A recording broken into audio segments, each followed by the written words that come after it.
Madame, Monsieur, bonsoir et voici les titres de cette édition. Depuis hier samedi, les ressortissants du Grand Ogout peuvent consommer la nouvelle Igname. Ils ont célébré au Don Itou leur fête traditionnelle, occasion d'offrir les prémices de leur culture à Dieu. Et c'était en présence de Madame le Premier ministre Victoire Toméga Dogbé. Vous avez un titre de propriété foncière ou un testament à élaborer, à produire, vous devez recourir au service d'un notaire. Plus qu'un luxe, c'est une véritable nécessité que vous allez découvrir dans ce journal. Et puis les vacances battent leur plein au Togo, moment de repos pour les élèves, mais certains en profitent pour s'adonner à des activités génératrices de revenus et même apprendre un métier. Des vacances utiles des apprenants d'un quartier de Lomé que vous découvrirez dans ce journal. Voilà pour les titres. Les fils et filles du Grand Ogout étaient tous réunis à Tapamé hier pour leur fête traditionnelle au Don Itou. C'est la chef du gouvernement, Madame Victoire Toméga Dogbé, qui a présidé cette célébration qui donne ainsi le ton à la consommation de la nouvelle Igname dans cette localité. Le compte rendu avec Silver Abdou. Les filles et fils du Grand Ogout se sont fortement mobilisés pour célébrer leur fête traditionnelle au Don Itou. Cette grande mobilisation témoigne également de leur adhésion à la politique du président de la République, Faure Sozimna Gnassingbé, qui ne cesse de promouvoir nos valeurs culturelles. Au Don Itou 2023 est une occasion de retrouvailles et de retour aux sources. C'est une fête qui nous rappelle l'exode de nos ancêtres qui ont quitté la terre de leurs ancêtres aussi, parce qu'ils étaient obligés de fuir la guerre. Et chemin faisant, ils se sont retrouvés sans vivre. Et donc, ils se débrouillaient avec tout ce qui leur tombait sous la main. Ils se nourrissaient des tubercules sauvages. Et ce qui était constaté, c'est que ces tubercules-là les intoxiquaient. Donc, beaucoup en mouraient. Et grâce à Dieu, ils sont tombés sur une variété qui n'était plus toxique. Et c'est cette variété-là que nous célébrons. Parce que dans la croyance de nos ancêtres, ils se sont dit, c'est grâce à Dieu et aux divinités qu'ils ont découvert ce tubercule-là qui s'appelle Igname. Le chef de l'État, Faure Sozimna Gnassingbé, était représenté à cette fête par le Premier ministre Victoire Toméga Dogbé. La fête traditionnelle au Don Itou est célébrée depuis 1973. Cela fait donc 50 ans la célébration de cette fête qui réunit les effets, les adjas, les fonds, les oudjous et bien d'autres. Un jubilé d'or pour également expliquer comment cette fête est jadis célébrée. La fête au Don Itou, de façon ancestrale, se déroulait chaque 3 ans. Chaque maison fêtait chaque année et chaque 3 ans, toute la communauté se regroupait. Maintenant, les jeunes ont voulu que cette fête se célèbre chaque année et que cette fête soit reconnue de façon légale comme la fête de la communauté vivant dans le Grand Ogout. Et la première édition sous la forme actuelle s'est déroulée en 1973. Et c'était un 5 août. 50 ans après, nous nous retrouvons un 5 août, un samedi 5 août 2023. Donc nous fêtons aujourd'hui l'Igname, nous célébrons nos divinités, nous adorons Dieu et nous fêtons notre jubilé d'or qui est le 50e anniversaire. Ce rendez-vous culturel permet à ces différents peuples partageant en commun les mêmes histoires de mieux se retrouver, réfléchir sur leur passé commun et surtout de remercier les membres des ancêtres pour les cultures. L'organisation parfaite et réussite du jubilé d'or de cette fête traditionnelle des prémices de la communauté Ifé, Oudou, Fon, Adja s'inscrit parfaitement dans la vision du président de la République et du gouvernement à travers la feuille de route gouvernementale et est en phase avec l'ambition de préservation et de valorisation du riche patrimoine culturel de notre cher pays, le Togo. La fête au Don Itou revêt une importance particulière à double titre. D'une part, elle donne le ton pour la consommation de nouvelles récoltes, dont les ignames, et d'autre part, elle est l'occasion de redécouvrir les valeurs traditionnelles, artistiques, culturelles et culinaires du Grand Togo. Ancrée désormais dans les mœurs, elle est devenue un moment de retrouvailles, de cohésion sociale et de partage, mais aussi de remerciements et d'offrandes aux mânes de nos ancêtres pour leur intercession auprès de Dieu Tout-Puissant pour une saison fructueuse.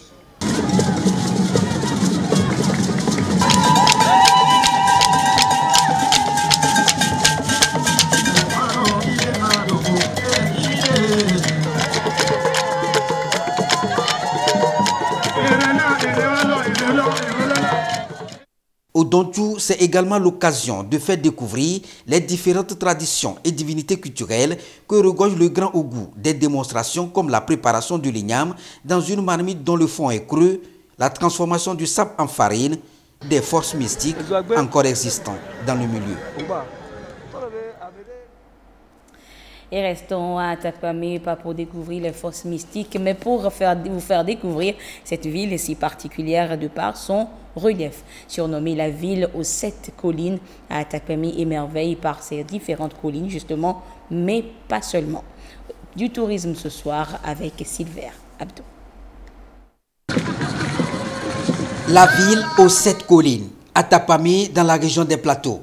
Une ville qui s'identifie à travers sa verdure, son climat, sa production agricole et surtout celle halieutique à travers le barrage d'Angbeto qui fournit aux populations du poisson frais.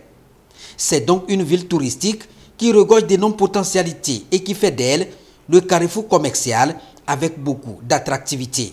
Atakpamé est un carrefour, on l'a dit. C'est un carrefour qui a la particularité d'être extrêmement cosmopolite. Quand vous êtes à Atakpamé, en réalité, vous avez une vue sur tout le Togo et vous avez une vue de tout le Togo. Alors, ce que ça fait, c'est que c'est une véritable richesse et cela transparaît dans le thème de cette année qui dit que notre diversité culturelle est une richesse. À côté de cette diversité culturelle, vous avez donc une diversité naturelle, notamment avec le relief qui se prête à un certain nombre d'activités, découvertes en hauteur, circuits de randonnée, circuits touristiques, abris un peu en élévation. Vous trouverez cela à Atakpamé. Réputée zone agricole, c'est ici qu'on y trouve tout, céréales, fruits et bien d'autres. Cette ville touristique est aujourd'hui au cœur des travaux de la politique du chef de l'État, Foresos Dimna Nyasingbe. En témoigne l'aménagement de la voirie urbaine, des actions pour offrir un développement intégral aux communautés. Outre ces actions de construction des infrastructures urbaines, bien d'autres sont envisagées par le président de la République. Il s'agit par exemple du renforcement du tourisme à travers la valorisation du site de Kamina qui va abriter le premier musée qui sera connu sous le nom Premier musée historique de Kamina. Cette ville s'identifie également à travers les diversités culturelles comme le démontrent si bien ces chants de danse pour montrer la valeur et la culture de chaque peuple.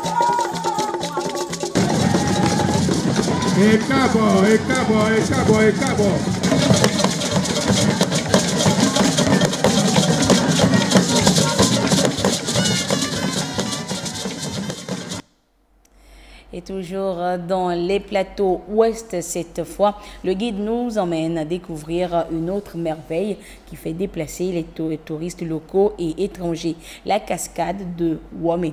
Dans un passé récent, c'était un véritable parcours de combattants pour s'y rendre, ce qui décourageait plus d'un. Mais d'aujourd'hui, après des aménagements, la cascade reçoit des visiteurs tous les jours. À la découverte de la cascade de Womé, toujours avec Silver Abdou. Cascade de Womé dans la commune Cloto 1. Cette cascade a été découverte en 2004, ce qui a permis l'aménagement du site pour faire de cet endroit un site touristique. La cascade elle-même, la voici. Avant d'y accéder, il faut descendre au moins 250 marches construites pour la circonstance et faciliter l'accès. Sur le site, des touristes venus contempler la beauté de cet environnement. On vient visiter. On est en vacances quelques jours et du coup on est venu visiter le Togo. Et on est venu visiter cette cascade. C'est très beau. Et en plus il n'y a pas beaucoup de gens. Donc c'est très nature. pour avoir un petit peu vu le Bénin et la Côte d'Ivoire. C'est un paysage qui est encore différent, donc c'est très intéressant. Outre ces touristes, bien d'autres. I love the natural beauty of Togo. Je suis de l'Angleterre, et je suis venu dans le pays visiter votre nature ici qui est un peu calme et le vent que j'ai reçu ici est un peu naturel et tout ça fait que c'est un endroit que j'ai beaucoup aimé. Ce qui m'a marqué de plus d'abord est que l'entrée, la descente d'abord de là, c'est déjà remarquable. Et maintenant, le milieu aussi et la manière dont la montagne est creusée et l'eau aussi jaillit, c'est vraiment magnifique. Ça m'a vraiment impressionné. Sur le site, un gestionnaire pour dire que c'est une organisation qui est ici faite pour mener à bien les activités du site, notamment orienter les visiteurs et les assister. Quand ils viennent, tu dois les surveiller. Mes pieds ici, comme il y a des cailloux, ils peuvent se blesser. Même si en nageant, ils peuvent se noyer. Surtout nos petits-enfants et les grandes dames qui ne savent pas nager. Donc on les donne, va ici, ne va pas ici. Et surtout, ne dépose pas les gobelets, les sachets pour faire changer la nature d'ici. C'est dire que le site revêt des particularités. Cette cascade qui voit affluer beaucoup de visiteurs qui viennent se ressourcer. Déjà en voyant l'environnement qui nous entoure, la végétation, les grottes, les falaises, c'est vraiment un lieu où tout le monde vient se ressourcer pour non seulement la beauté, mais aussi le site, la cascade, l'eau qui est thérapeutique. Donc des gens qui viennent ici ne viennent pas seulement pour pouvoir contempler, admirer, mais certaines personnes arrivent ici pour pouvoir trouver la guérison. C'est donc l'un des atouts touristiques et économiques de la commune Cloutou 1. Et à en croire le premier responsable communal, c'est toute une richesse pour la commune. C'est l'un des points importants de notre tourisme dans la région.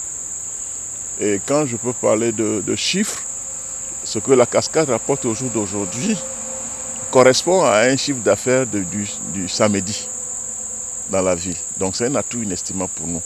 Et ça, on tient à dire un sincère merci. Et ça rentre vraiment dans l'assiette fiscale de la commune.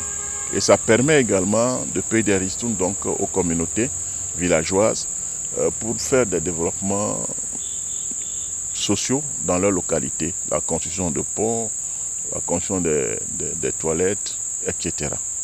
Plusieurs convergent vers cette cascade qui aujourd'hui constitue l'un des sites touristiques dans le milieu. Sur le site, un local d'accueil pour l'enregistrement des préalables avant l'accès à la cascade elle-même. D'une découverte à une autre, zoom à présent sur un professionnel du droit, le notaire. Représentant l'État, il est incontournable dans l'établissement de certains documents comme le testament, les titres fonciers de propriété. Mais le recours au service d'un notaire est-il un luxe ou une nécessité? C'est ce que nous fait découvrir Clarisse Atticlet dans ce dossier. Parmi toutes les professions juridiques, le notariat reste la seule qui représente l'État dans les actes privés. Authentificateur de droit commun, c'est le notaire qui assure la sécurité des contrats et des relations d'affaires. Hélas, ce conseiller juridique averti n'est pas très connu et sollicité. C'est celui qui est proche de la famille, qui connaît bien la famille, qui sait comment l'aider à poser les actes courants de la vie. Et à ne pas se fourvoyer, aller poser des actes avant de venir poser des questions plus tard. Il est impossible de passer votre vie sans passer par le notaire. Le notaire s'occupe de tout ce qui vous est le plus important. Vous voulez acheter un terrain, c'est des moments précieux, des moments où il y a des doutes, où il y a un stress, je ne veux pas aller perdre mon argent. Il faut que j'aille voir un professionnel qui réponde de tout ce qui serait mal fait. Donc vous allez voir le notaire. Vous voulez vous marier, vous allez faire un contrat de mariage. Vous voulez emprunter, vous voulez faire des affaires, vous voulez développer votre affaire, vous allez mettre en hypothèque votre maison, vous allez encore voir le notaire. Vous voulez adopter, vous voulez éventuellement changer de régime matrimonial, vous voulez donner, vous voulez léguer vos biens à la génération future, vous avez encore besoin de notaires.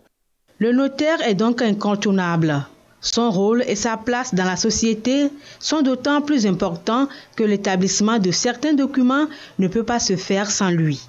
La réticence des populations vis-à-vis des notaires sont souvent liées au coût des prestations des notaires jugées trop élevées. C'est une idée reçue, même une idée cultivée par certaines personnes qui ont intérêt à ce que vous ne veniez pas nous voir. Parce que ce sont des intermédiaires qui vous font croire que non, venez me voir, moi je vais vous obtenir tel document en 2 temps 3 mouvements, vous allez chez le notaire, il va vous coûter ceci, cela. Or, quand vous allez les voir, ce que ça va vous coûter, ce sont des années de procédure devant un tribunal.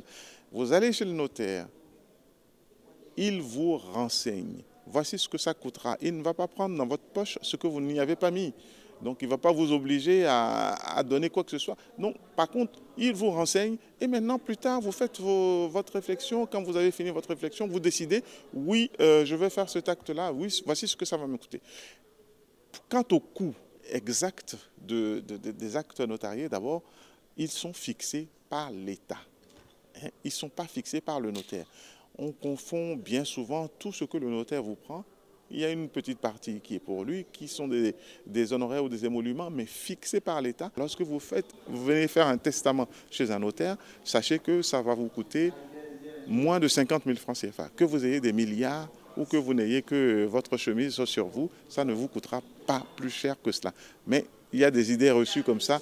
Or, il est plus important d'aller se renseigner, comme ça au moins on est informé. En clair, les services des notaires ne sont pas seulement l'apanage des personnes aisées, des riches ou encore ceux qui ont des richesses à léguer à leurs enfants. Tout le monde peut bénéficier des services d'un notaire lorsque vous n'avez même rien à transmettre.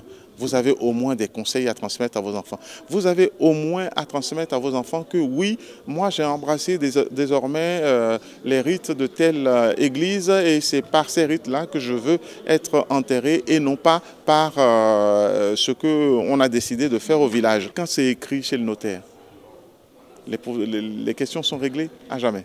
Profession très noble. Le diplôme de notaire s'obtient après 5 ans d'études sanctionné par un master de droit notarial, puis 2 ans pour préparer un diplôme supérieur de notariat DSN. Au Togo, ils sont 80 notaires inscrits à la Chambre nationale des notaires du Togo, présidée par Jean-Luciano Ebezo.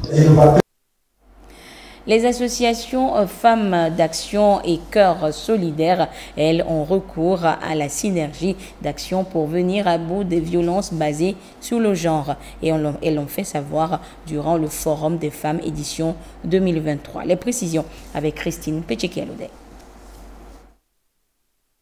Les violences basées sur le genre et faites aux enfants évoluent au rythme des facteurs nouveaux. Le dernier, le développement rapide des technologies et du numérique.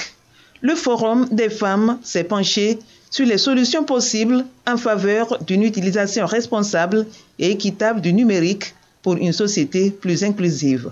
Votre présence effective à cette rencontre de réflexion et d'échange autour du thème « Inclusion numérique et violence basée sur le genre.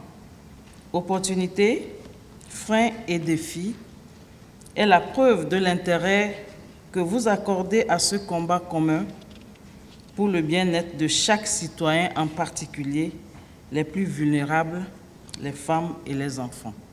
D'importants programmes que nous saluons sont mis en œuvre par le gouvernement, renforçant son bien-être.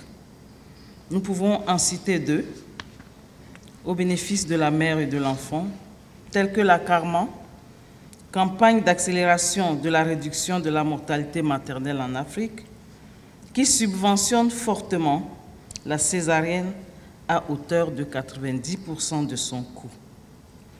Au cours de ces 5 dernières années, par exemple, on totalise sur le plan national 94 765 cas pour lesquels l'État a investi 9 milliards 476 000 francs. Nous pouvons également citer la prise en charge des femmes enceintes par le programme WESU avec des consultations prénatales gratuites et un suivi qui permet de réduire la mortalité maternelle et infantile. J'exprime ici ma déférente gratitude et mes hommages appuyés au président de la République, son Excellence M. Faure Essozi-Mna Gnassingbé, pour son soutien indéfectible à ce combat que mènent différents acteurs sur le terrain. Il a accordé son haut parrainage aux 2 éditions consécutives et n'a pas hésité à amorcer la mise en œuvre des recommandations du Forum 2021 en faisant introduire des innovations pour améliorer le cadre législatif afin de mieux protéger les droits des femmes et des enfants. Le Forum des femmes est à sa 2e édition. À l'actif de la première, plusieurs activités. La formation des acteurs locaux sur les violences basées sur le genre, la réalisation du séminaire parlementaire, la vulgarisation des innovations de textes de loi sur les droits de la femme et les violences basées sur le genre. Un résultat qui explique l'enthousiasme des organisations de la société civile, des gardiens des us et coutumes, partenaires au développement et autres acteurs venus de toutes les régions. La cessation des violences sous toutes leurs formes envers les femmes et les enfants, telle est la vision du Forum des femmes. Une rencontre biennale à l'initiative des associations Cœurs Solidaires et Femmes d'Action.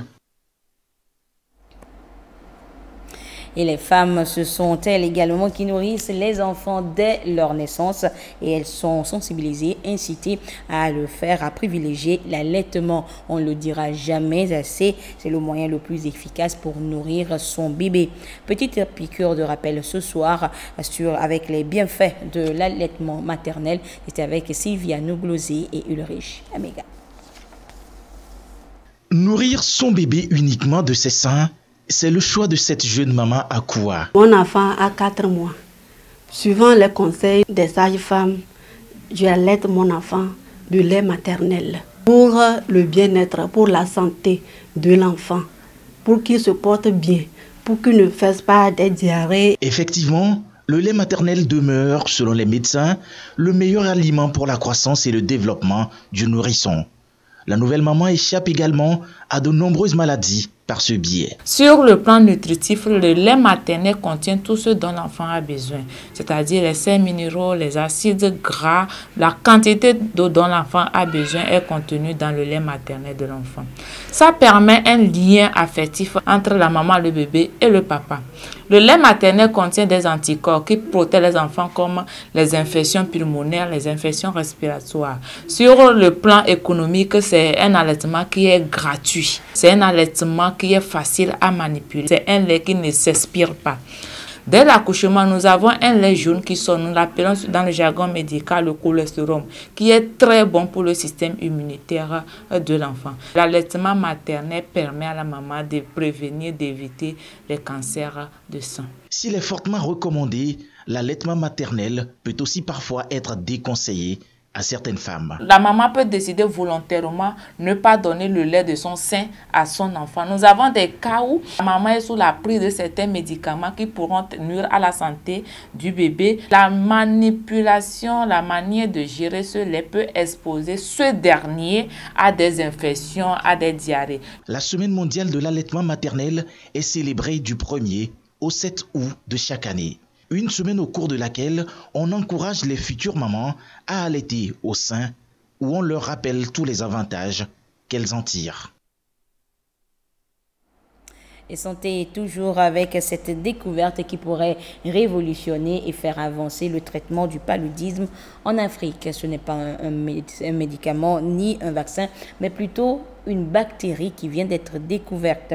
Une bactérie bienfaisante à coup sûr. Regardez.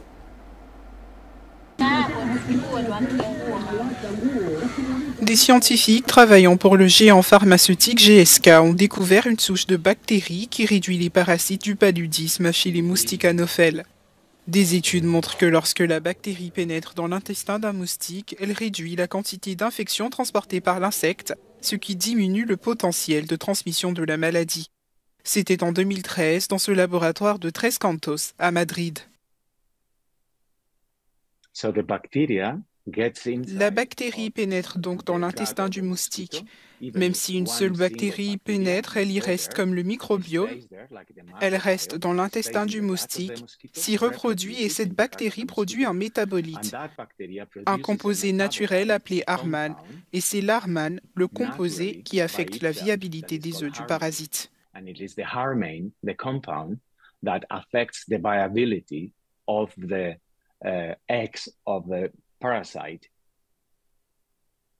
La bactérie produit un composé appelé Harman qui semble empêcher le développement du parasite du paludisme. La bactérie colonise l'intestin du moustique mais ne modifie pas son ADN, ne modifie pas la capacité du moustique à croître, n'affecte pas la capacité du moustique à vivre comme n'importe quel autre moustique, même pas au niveau de la reproduction, de sorte qu'il n'y a aucun changement affectant la vie, la durée de vie ou la propagation du moustique.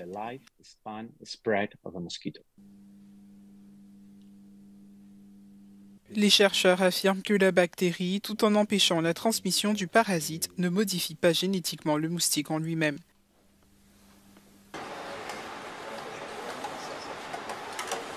Parce qu'il n'affecte pas la viabilité du moustique, il ne crée pas de résistance. Ce n'est pas la même chose qu'un insecticide. Les insecticides tuent les moustiques et ils essaient donc de ne pas être tués et d'échapper à la détresse. Comme ce produit ne les perturbe pas, ils n'essaieront pas d'y résister. Le géant pharmaceutique GSK collabore à présent avec l'université américaine Johns Hopkins pour développer la bactérie afin de l'utiliser contre le paludisme, ce qui devrait toutefois prendre des années.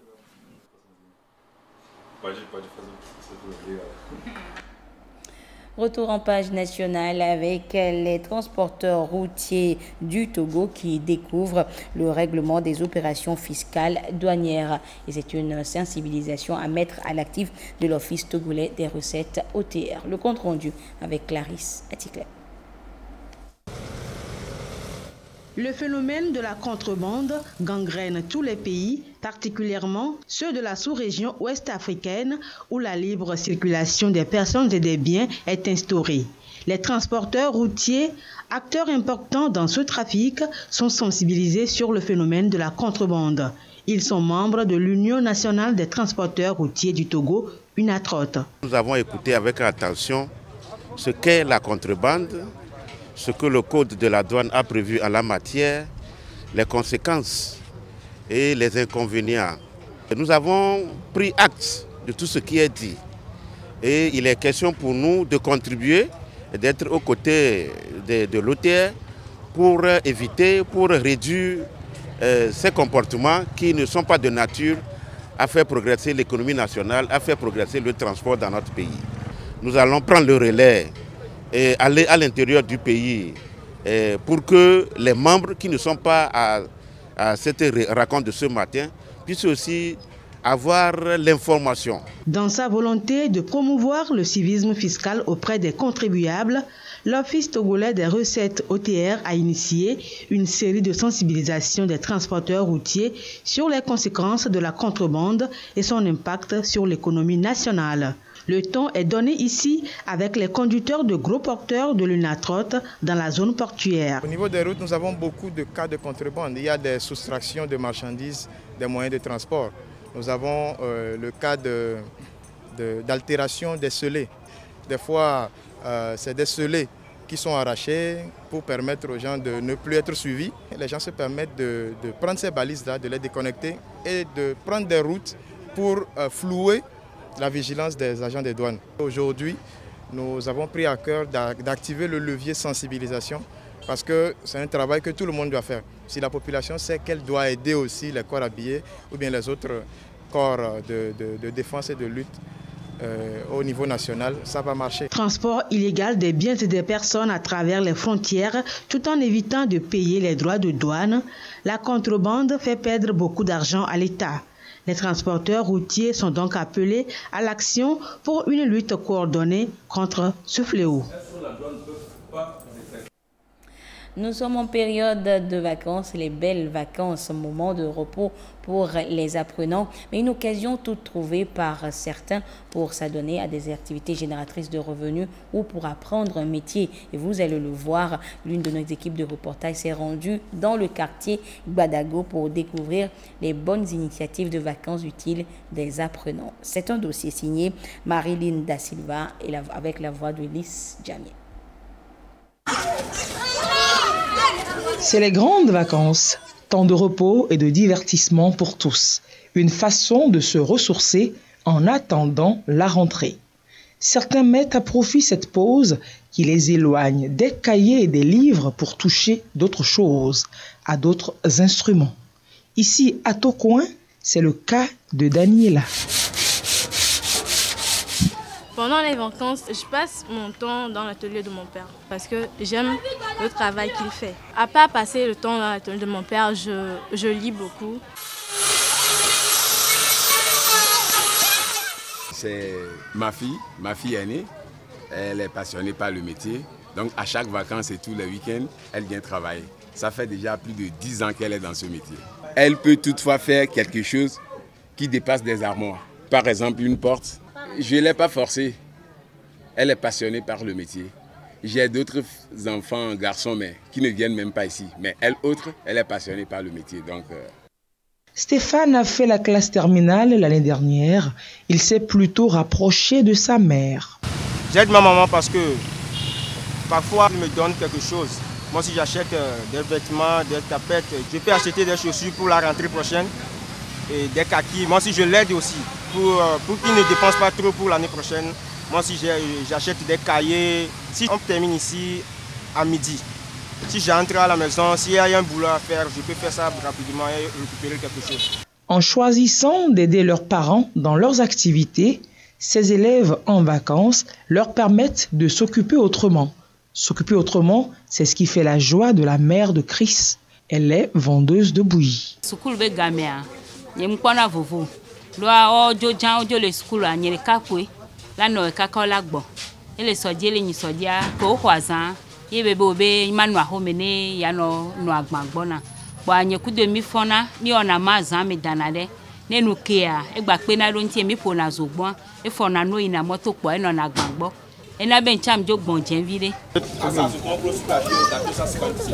l'entreprise de ma maman. Je l'aide dans ses vacances à vendre la bouillie. Parce que bon, dans les moments d'études, je ne peux pas l'aider, mais bon, elle a vieilli un peu, donc le fait de l'aider dans ses vacances l'aide à se reposer un petit peu. Je fais quelques activités de vendredi à dimanche. Souvent on appelle ça Mavra. Bon, c'est le fait d'aider les maçons à construire. Pour ces élèves en vacances, l'heure n'est plus exclusivement à la distraction. Pas de distinction de genre. Le plus important, c'est de s'occuper pendant ces vacances, de faire d'une pierre deux coups, se rendre utile à leurs parents. Nous leur devons tant. Et voilà, ainsi se referme ce journal. Merci de votre fidélité à la télévision togolaise. Excellente suite de nos programmes. Au revoir.